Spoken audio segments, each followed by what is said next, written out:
Welcome, everybody, to another episode of Need Some Introduction. In this podcast, I try to introduce you to new things that you may need some introduction to, usually films that are currently in theaters or popular TV series, and along the way recommending less known films and series along the way, usually thematically tied into the subject at hand.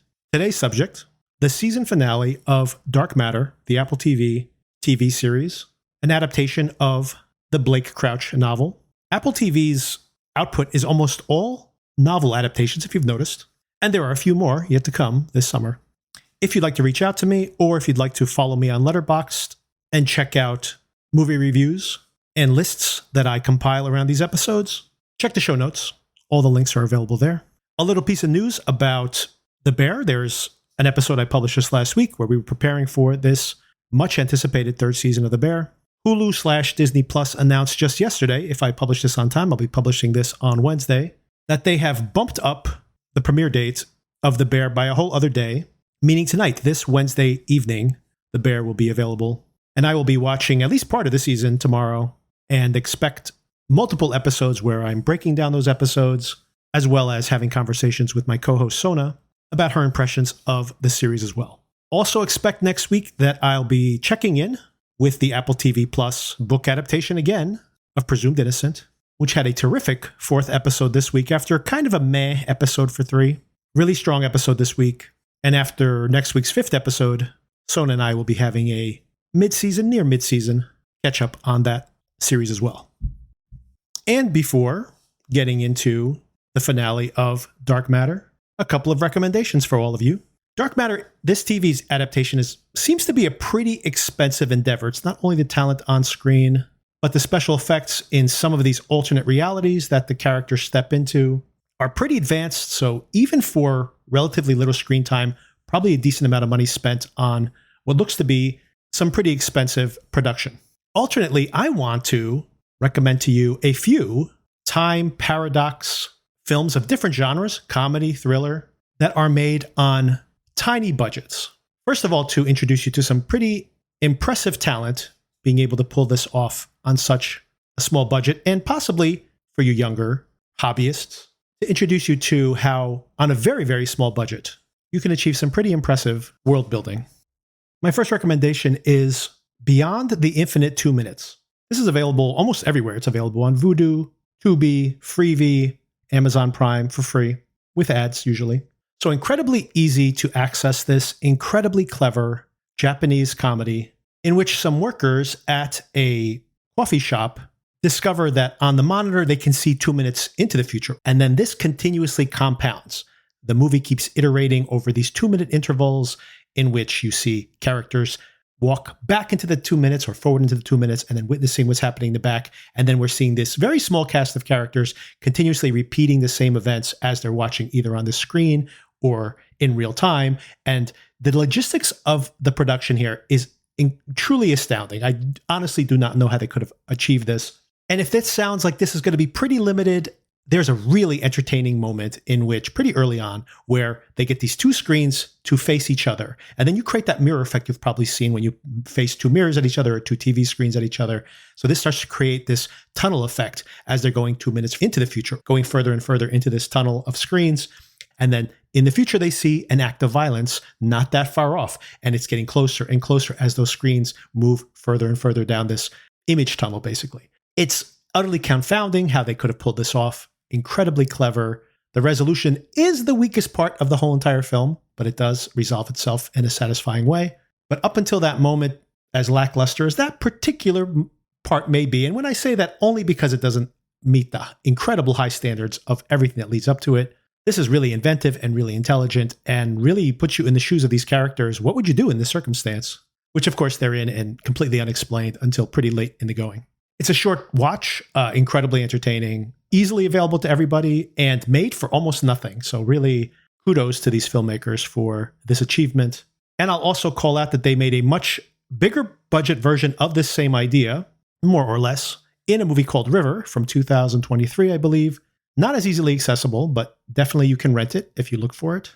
And definitely a much bigger budget. But similarly, you have these characters that are now different characters working in this beautiful locale, this Japanese inn, And what our main character discovers is that she is repeating the same 2 minutes suddenly, out of nowhere. She started to repeat the same 2 minutes of her life over and over again. Now, what's interesting is that other characters start to catch on to this as well. And before you know it, you have the entire staff all trapped in this 2-minute repetition.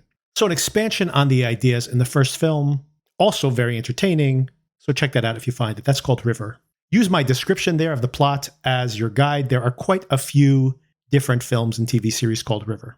Okay, another incredibly low budget and really impressive time paradox film that I just caught up with just yesterday, actually, or 2 days ago, I guess at this point, is a movie called Lola. Another title that you're going to find lots of search results for, so you may want to use my description as a guide. This is a British low-budget film made in 2023. It's available everywhere. It's available on Peacock. It's available on Tubi for free. It's available on Pluto TV, on Plex, on a lot of the fast, free streaming services.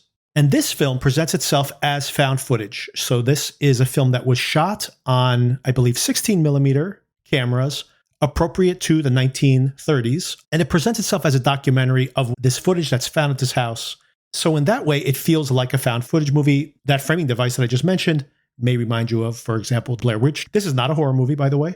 And what the contents of the film ends up being is these sisters who live in this house who have invented a radio, and this radio can receive radio and eventually television broadcasts from the future. So as they continue to tune this antenna, they're able to capture or witness news days, weeks, months, years into the future. And supposedly this is shot during the German raids over London. So by tuning to future broadcasts and discovering where the Germans are going to bomb, they anonymously broadcast to the British Secret Service where those attacks are going to be in the hopes of saving lives. As you would expect, eventually they are located and they get into this tenuous collaboration with the British military. And I'll just leave it there without any spoilers that the more they try to manipulate and improve the future, the more unforeseen consequences there are to their actions. Once again, not a perfect film. The performances are all pretty solid. The conceit is pretty well pulled off.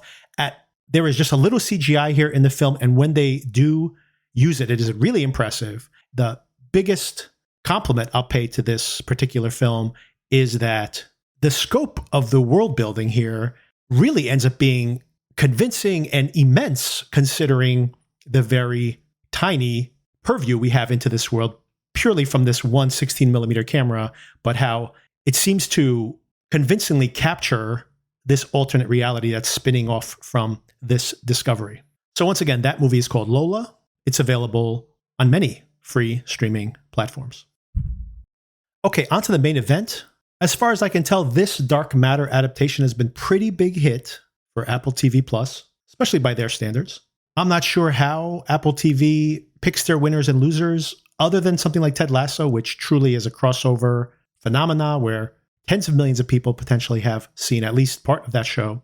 And maybe Severance, hopefully coming back for season 2 within the next 6 months or so. I'm hoping we get it before 2025, although that might not be the case. I'll have to have a whole separate conversation about the troubled production history of that second season.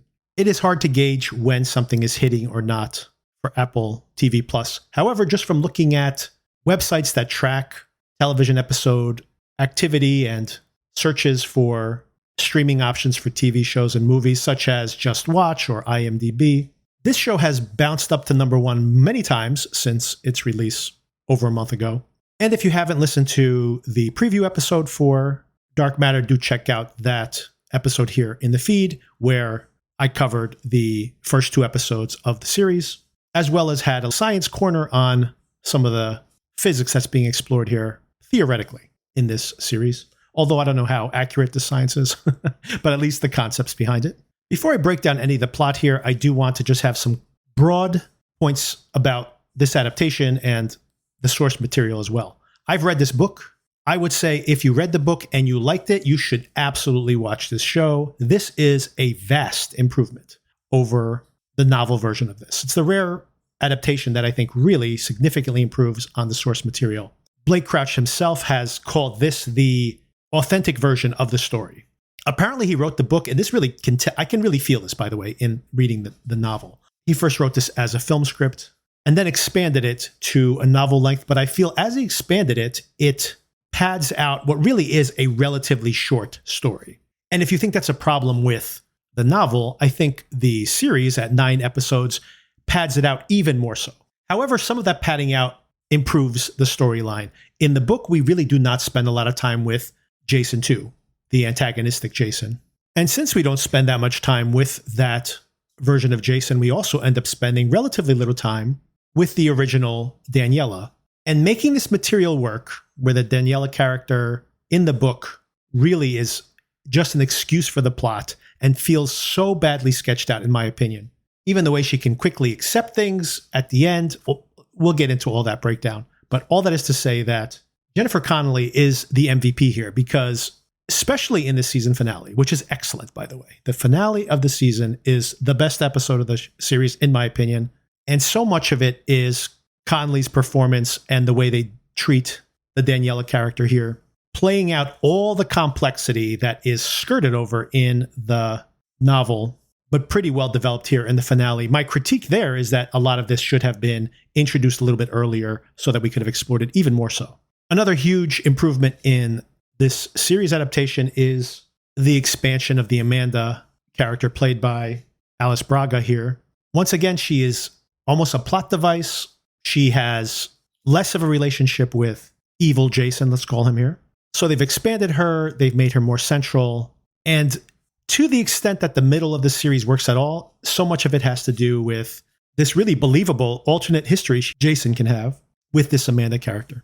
So all this is to say that this is the better version of the story. All that being said, this is still way too long. This should be about 5 episodes long. A 5-episode version of this story is the best version of this particular material. And I could say the exact same thing about the Apple TV Plus, another sci-fi mashup of a kind that just wrapped up last month, Sugar, with Colin Farrell. Another series that would have worked significantly better at a shorter running time. Okay, so a little bit of the breakdown of the story. At the end of episode 2, Jason had been sent back in time, is just acclimating to this, runs into the alternate history version of Daniela. They hadn't seen each other for over a decade, or hadn't been involved with each other for over a decade. He gets her to reluctantly accept some of the things he's saying. She ends up dead by the end of episode 2. In episode 3, Jason, our Jason, is brought back to the facilities where the box is housed and is questioned by Leighton. He continues to play that he is their Jason, but that the trip through time has muddied his memory. At first, they seem to be buying into this. It takes Jason way too long, in my opinion, to figure out that he needs to play act this alternate Jason way earlier. He seems to be surprised constantly by the predicament he's in. He shouldn't be this surprised, I personally think, considering his own experiments from the past. But Leighton and Amanda, someone else who works at the facility who turns out to also be Jason's lover, figure out that this is an alternate Jason.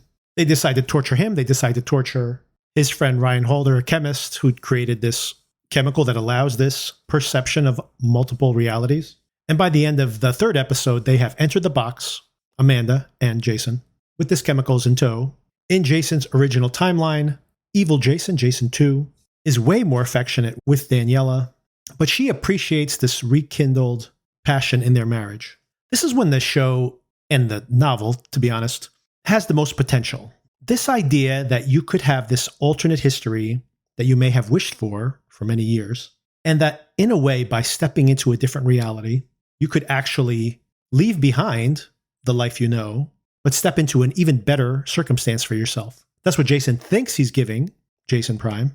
And that's what Daniela gets at this moment too, this newly rejuvenated relationship with her husband. My personal taste, this is what I would like the show to have explored significantly more, and the novel as well. They kind of throw that out the door by throwing in this thriller plot. Immediately, we have Jason Prime inside the box now, traveling to different dimensions. Those first 3 episodes are probably a little too long, but set up the world pretty well. If anything, I think they rush into the box a little bit. And then we end up with these middle 3 episodes, which are definitely the weakest part of the series. Jason and Amanda are literally just entering one world after another. Jason pretty quickly understands that their mindset, their fears, their anxieties, their expectations of what's going to happen when they open the world is manipulating the worlds they choose. And also that the two people traveling together are somehow impacting the decisions they're making. There's a lot of time spent in a very cold, desolate Chicago, which they barely escape. And once again, unlike the novel, Jason 2, our evil Jason, we spend a lot more time with him than we do, which is interesting because in the novel, he just seems that he has adapted pretty well and he's just this idealized version of Jason without much question. There's a lot more complexity to that in spending more time with him. Once again, MVP, Jennifer Connelly, conveys that she starts to get suspicious of this potentially ideal version of her husband, way more attentive, but also way more needy. He wants her attention. He's craving this thing he's never had. And he expects her to just be this idealized version of herself. And she says, okay, I'm glad that you're way more into me than you have been recently, but I have my own life. I have my own routine. I'm going to go exercise or I'm going to go to work. I'm not just going to sit here with you all day long. And you see how Jason, too, that this is well done in Edgerton's performance, especially on the dark side of Jason here, that he bristles against this expectation. Why isn't it the way he wants it to be? Which is realistic, you would expect for someone who has been obsessing about this, and also someone who's probably so smart, he always thinks he knows exactly what he's going to get, and is surprised when it's not exactly what he expected. It's also interesting that our evil Jason starts to have his own issues with the lack of ambition that this Jason Prime had. He decides to quit his job. He suddenly wants to perhaps reinvent some of the discoveries he did in his alternate life. Meanwhile, Jason Prime and Amanda continue to travel through these not quite right realities, at one point in a plague-infested world, tragically meeting up with Daniela. Their son has already died, and she's also infected with this killer virus. This injects a little drama into the series. Some of this works. This is also in the book, by the way. But I think all of this could have been truncated, my opinion. Although there is some interesting character development here and there. Evil Jason finds this universe's Leighton, who did not achieve billionaire status, who certainly is, in a way, the character that he expected to find with his alternate Jason here. When he is introduced to the box and all the alternate realities, he immediately is on board with becoming this multiverse traveling adventurer and basically hands over all his wealth to evil Jason. I'm not sure why we need this particular plot point, to be honest with you, considering how things wrap up. I'll leave it there for now. Another thing that I think they put their thumb on the scale a little too much here in the series versus the book. Until the end, they really make this alternate Jason to be kind of a straight up douchebag, to be totally honest. He never seems to be, in our view, when we know what's actually going on inside his mind, to be an idealized version of Jason at all, which should be the appeal of this character, to be honest. They make him villainous right from the start, and I think that is a mistake. He doesn't know about, not from the book, by the way, but there is another sibling who passed away years before. That's in creation for the series, and he's forgotten about this anniversary since he wasn't part of this family. And even more egregiously, gives Charlie, his son, ice cream that contains nuts, and he has an anaphylactic reaction, ends up in the hospital. All of this makes Daniela really start to feel like he's not quite right. She notices some tracks on his arms, obviously from these injections that he's been giving himself when he was traveling for hundreds, potentially, of iterations through these different worlds. She suspects he may just be an addict, and that might be the reason for the change to his personality. And Daniela starts to do her own investigation. This is when the series starts to pick up some momentum, which really accelerates and culminates in the final episode. She has followed Jason to a self-storage location. She's able to retrieve one of these vials, takes it to Ryan, who's a chemist. And when Ryan sees what the content is, he goes to Jason and asks him, have you been stealing my work? Because this is a chemical compound that I've been working on. Jason's reaction to this is evil Jason's reaction always, is to show Ryan how the box works and abandons him in this idealized version of Chicago. This is even more outlined within the novel itself. In this version of Chicago, everything's incredibly high tech. There's no money anymore. Everybody gets to purchase things for free and public transportation is free. It's basically like an H.G. Wells idealized version of the world of the future. A lot of stuff happens in episode 7. First of all, they're looking for Ryan. Where's Ryan? He's the last person, Jason, evil Jason, is the last person who's been seen with him. The cops come around, asking a lot of questions. His solution, as is always the case, is to go into the box. He goes to an alternate reality where this Ryan is just a mechanic, just a Joe Schmo, has taken his skills and applied them to being a auto mechanic, definitely an underachiever and a former addict. He decides to bring him into this reality, clean him up a little bit, and drop him off at his house. Hey, any Ryan will do, right? You should have gotten one that was a little closer. Then again, that guy might have figured out what's going on. Everybody thinks he's nuts. Daniela, though, goes and talks to him and starts to get really suspicious. What is up with this? This guy's not acting like himself. He seems to have an alternate history. My husband seems to have an alternate history. What is going on here? This is well done. She obviously cannot connect the dots yet, but when she's presented with it, this is way more believable than in the book, where this is just sprung upon her, who seems to be very happy with the way things are going and seems to just accept everything. Here, she is very suspicious and pretty unhappy with her version of Jason. So when this alternate explanation comes, she's ready to hear it. That's not the only interesting thing that happens. Jason and Amanda have gotten very close during all their travels. Amanda had been intimate with the other Jason, so she's obviously meeting, to her, an idealized, more emotionally available version of Jason, which obviously appeals to her. So she's falling in love with him. They end up in that idealized version of Chicago also, and they have a wonderful weekend together. And you start to feel, like I mentioned earlier, that there is another place that maybe Jason can be happy with Amanda in this world that seems to be a pretty safe place for them to exist. But that's not the only thing that happens here as well. We've discovered that there are alternate Jasons. Jason goes to look at how he would buy a gun, discovers that there was just another Jason just here, just moments before. And before he knows it, he keeps running into more and more Jasons. Not only is Jason Prime running into more Jasons, evil Jason has been nearly murdered by one and leaves one of these bodies right behind his house, or I guess he ends up in the trunk of the car. There's a funny moment where it's almost revealed that he's in there, but definitely leaves another Jason body locked up in the bathroom while he goes on a college visitation with his son.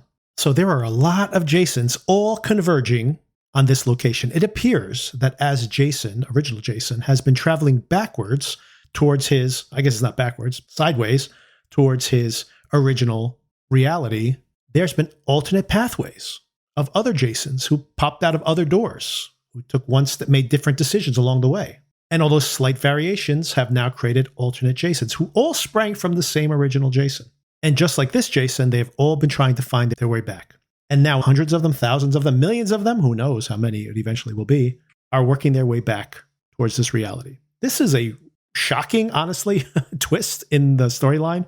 And in the moment when it's revealed, really gets your pulse pounding. Like you really think there's going to be something truly massive and cataclysmic potentially coming.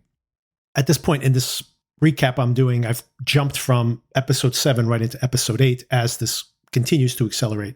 I did skirt over the fact that by the end of episode 7, Amanda has decided to leave Jason behind. She's developing feelings for him, and she realizes that she might be giving him an alternative to his reality, which might be impeding him from making it back to his world. And of course, she knows she can't go back to her original universe. She's a wanted criminal by the organization she worked for, obviously. Her Jason is no longer there.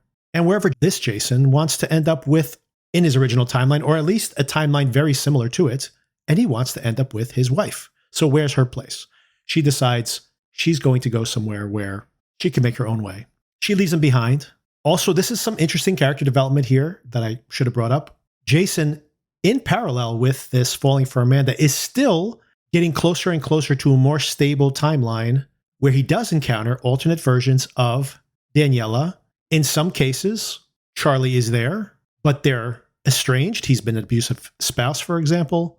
In other cases, he's still there, and he seethes with resentment that maybe I could just kill that guy and take over his position, and suddenly feels maybe what Jason 2, the evil Jason, was feeling when he was observing him. And in yet another case, he doesn't exist in this universe, or at least they didn't know each other. She's just a successful artist on her own, and he just tries to turn on the charm. and she just thinks he's a weirdo, meaning that it wasn't just about them meeting each other, which is maybe what he had hoped for. It was meeting each other in that moment in time. So it's all about the circumstances that led up to their marriage. Now, once again, my personal taste, this is what works for me in this material. Why couldn't we have a whole episode where he is trying to woo her over and over again, like a rom-com in a time loop? And he can't. And he comes to that realization, we come to that realization that it's not only about him being him and her being her, it's about them being those people at that moment in time. And then, of course, having a child together, and then all those experiences. It's not just, hey, if I meet her, she's going to want me. This is probably the revelation that Jason 2 came to, Evil Jason, that he came up to the revelation that he couldn't just meet her and be with her. He needed to steal the kismet, the serendipity of their meeting as well. And of course, that was something that occurred only with this other Jason. Once again, more breathing room for all this and less of the, oh, we're in some bat-infested universe. I don't really care, honestly. So that's kind of filling in a little bit of the blanks. Episode 8 is action-packed with multiple attacks from multiple Jasons. Jason Prime ends up meeting a slight variation of him that's been through some pretty rough stuff. He has got a cut to his head. He lost the man along the way. But we know that many Jasons are all, an avalanche of them, are just converging on this reality. By the end of episode 8, there are now multiple dead Jason bodies laying around. Once they start getting discovered, this is going to need a lot of explanation. But Jason Prime comes up with a pretty clever way, surprised that none of the other Jasons came up with this either, to reunite with Daniela. He just lights up a cigarette in the middle of a restaurant until the cops get called in and he gets arrested. When they contact Daniela to come get him from the police department, luckily for him, Jason 2, Evil Jason, is on that college tour, murdering another Jason, and does not intercept the call. She shows up at the police station and he lays it all out for her. She doesn't buy it at first. Great performance here once again. These are difficult scenes that don't work in the novelization that Jennifer Connelly is able to make completely credible here, to be honest with you. Very interesting. Very good performance. At first, she's hesitant, but he goes, please just do one thing. Call me on the phone right now. So she does it. And then the other Jason answers. This is really confusing to her, but she goes, please just get Charlie. Please just trust me. This is what's happening. And he says, we have to have a safe word. You come up with it. It's Jupiter. That's the title of the episode. And she decides where they're going to meet. And now we start seeing Jasons everywhere. They're all going after each other. There's car accidents with multiple Jasons. Once she gets home, she knocks the evil Jason who's been living with her this whole time, or recently anyway, down the stairs into the basement. She locks him down there, escapes with Charlie, running into many other Jasons along the way. And when she arrives at their preordained meeting spot, he knows the safe word and they're off and running. She's borrowed her coworker's car and they are headed somewhere. Who knows where? And that's where the previous episode ended off. Daniela, I believe in this episode, is the first one to bring up something that's a very interesting point. When she asks who are all these other Jasons, he says they're just versions of me. And she realizes that they're all versions of him. It's not just that she wants her original husband back potentially. And it's not only that there was a version of Jason living with her, idealized in some respects, but that all these other Jasons all have the same claim on her. They all had a child with her. They all lived with her for decades. This makes everything much more complicated, to say the least. And this all leads up to this final episode, which has a lot of breathing room and all for the better. To prevent the other Jasons from knowing where they're going, they have Charlie pick the location, which is this beautiful seaside mansion that one of his friends' families owns and that he and his friends have partied at before. But the parents were not familiar with it, which is perfect because if none of the Jasons know about it, then they can't intercept them here. And there's some very strong conversational dialogue here once Jason and Daniela finally reunite. Most of it delivered by Daniela.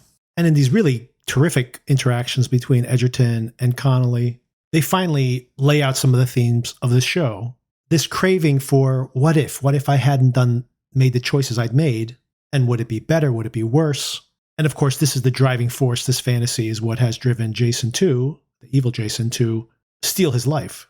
And of course, when Jason suddenly was presented with this alternate version of himself, and of course has had many other alternate versions of himself that he could have potentially embraced, he always keeps coming back to that commitment he made to the Connelly character. And once again, I have to give credit to Connelly's performance because she makes it believable that here is this woman who is seeing her husband, versions of her husband that could be absolutely terrible versions. Not only this Jason had stolen her Jason's life, but the ones that she'll encounter, murderous versions of him that she'll encounter. And this is something that the book and the series cannot truly deal with. But who is this person that she's married that could become, over the course of weeks potentially, or maybe months, murderous, potentially risking even her and her son's lives for what he wants? And it is not a divergence from 10 or 15 years ago. These are divergent versions of her husband from just weeks ago. This is something Jason needs to deal with as well, that there's this ugly side to him that he has not fully embraced, even when he steps into one of these slightly divergent versions of his reality and he discovers that that Jason was an abusive husband who no longer can see his son. This is some of the trickiest material and really not dealt with in either adaptation of this work. But there is something in Connelly's performance where she's just kind of resigned to, you take the good with the bad in a marriage. And she even stated that these other Jasons, if one of these other ones had shown up, that's probably the one she'd be with. But now she's just in this circumstance. This is the direction she's gone in, and she needs to be with someone at this point. She's really not safe on her own because of all these other Jasons, because of all these other permutations of her very husband. He has become the danger to her. So it's interesting when you think about that metaphor, but the show honestly is not ready to deal with that particular aspect of the story. There's also another really strong scene here in the finale, not in the novel, where we see this version of Jason who's been through the worst of it, basically, who Jason Prime has had drinks with at one point, and who's found evil Jason in the basement of his home and has tied him up and beaten him and really just lays into him, just calling him a rapist, calling him a monster. And for the first time in this entire series, we see the wounded version of Jason, this evil Jason, who's been honestly pretty one-dimensional, very confident in all the decisions he's made, and finally dealing with the consequences of his actions and realizing to some extent the weight of what he's created, that he thought he knew what all the consequences were going to be. And now suddenly in a situation where there's no out for him, there's no out for any of the Jasons. And obviously these people that he supposedly loves and wanted to be with, their lives are now on the line. That night, evil Jason figures out Daniela must have borrowed Blair's car, and by luring her to the house, they're able to track the family down.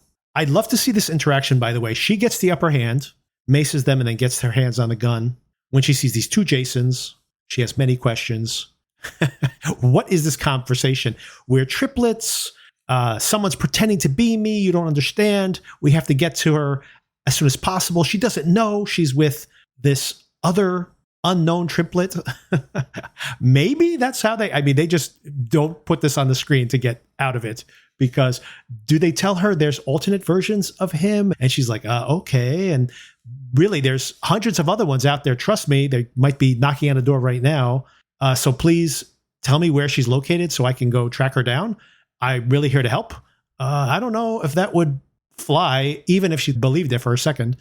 I think the evil triplet is the the only possible explanation they can give her that could have her reveal their current position. Long story short, that night, he ends up getting to the car somehow. She does share the location with them. Evil Jason, that is. The other Jasons track him. They must have put a tracker on his car. And there's dozens or more converging on the house. Jason, in the meantime, has discovered a chat room where they're all chatting and they're trying to negotiate, shared custody of the family, which I'm sure that's a real turn on for any woman, right? Maybe the son won't mind having 25 dads, or who knows, 175 dads, but that could be a little confusing as well. But feeding all those people on one salary, I mean, I don't know how you can get, I guess you have to get some fake social security numbers. We'll get into the logistics of all this when we get to the end. But all hell starts breaking loose. We hear gunfire in the woods. There's going to be piles and piles of dead Jasons out there when the police finally show up, and that's going to make all the headlines in the world, by the way. Jason tells Daniela and Charlie to take cover while they're getting ready to escape.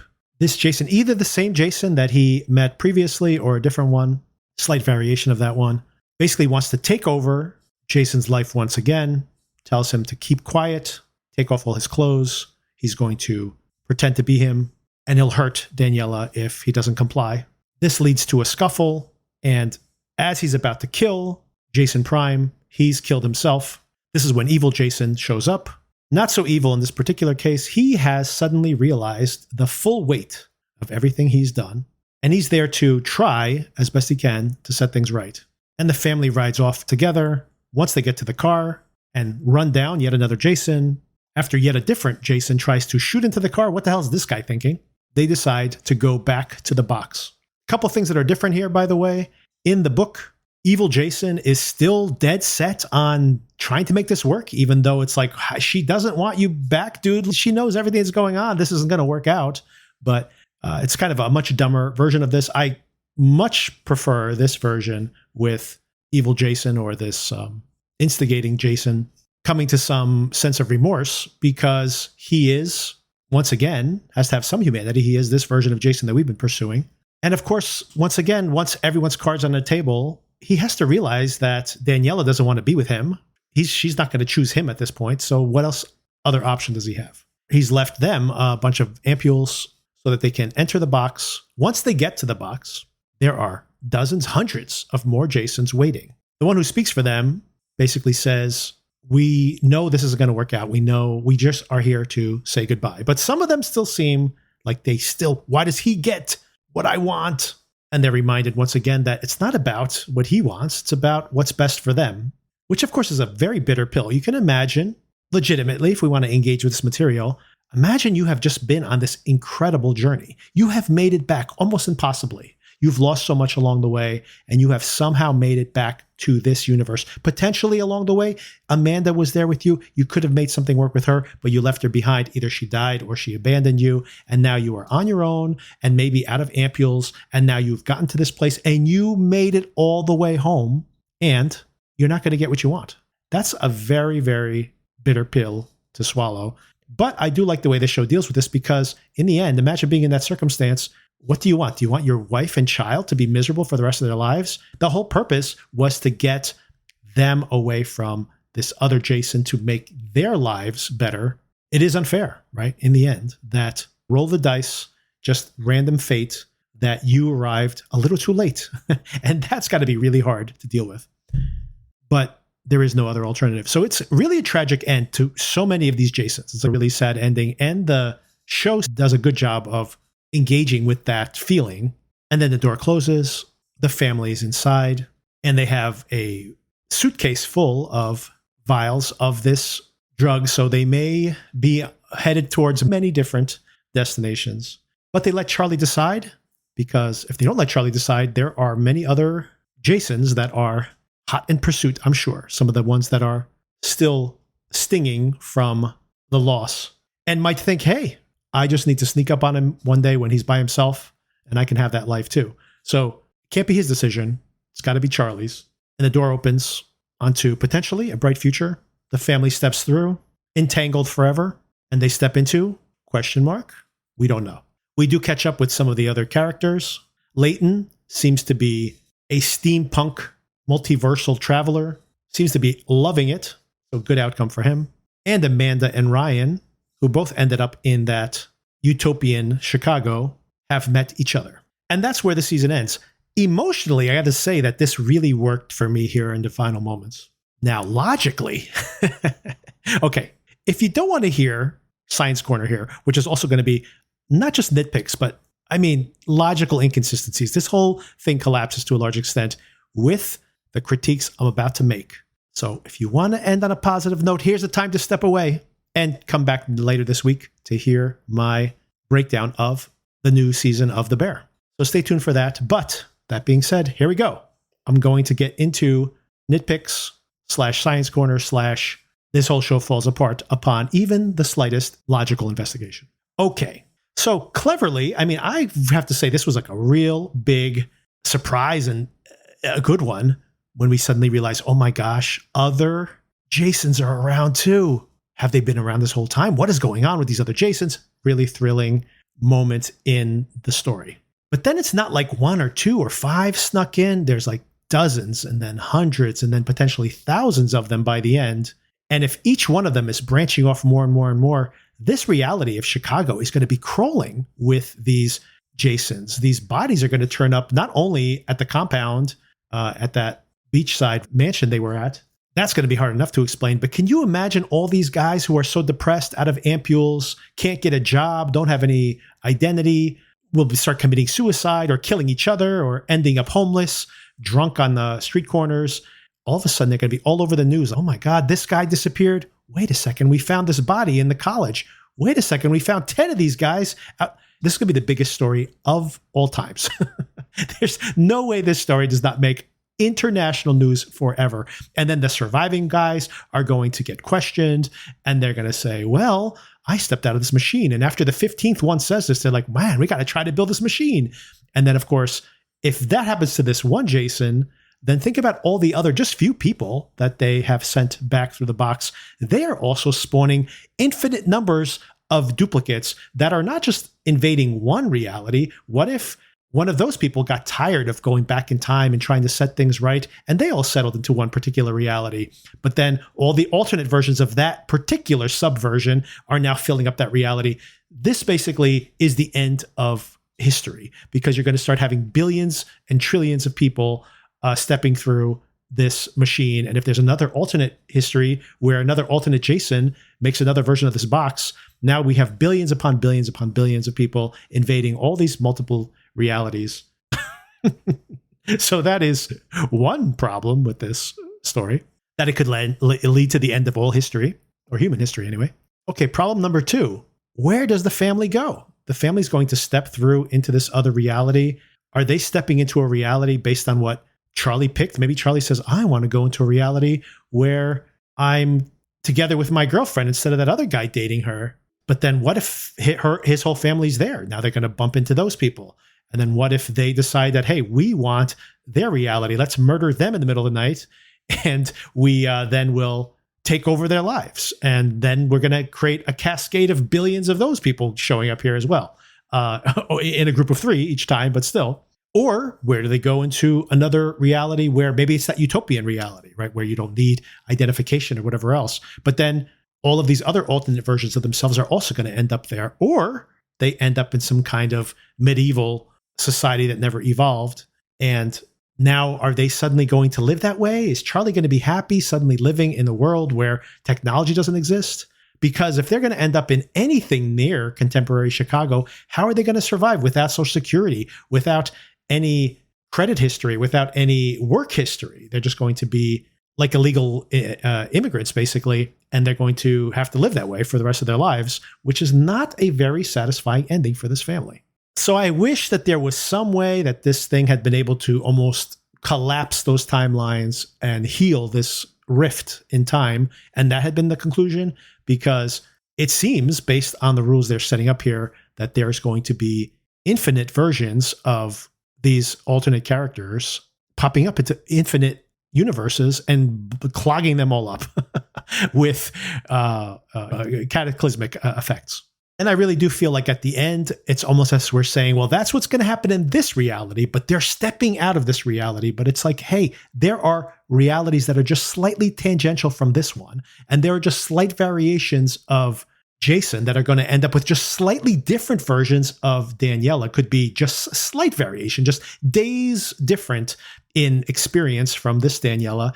But then that's a close enough version of Daniela, right? So they're not going to start looking for that version of Daniela, slightly variant version of her, and they're going to clog up that reality. And then there'll be another one and another one. And the logic of this box and how it works is not ready to deal with.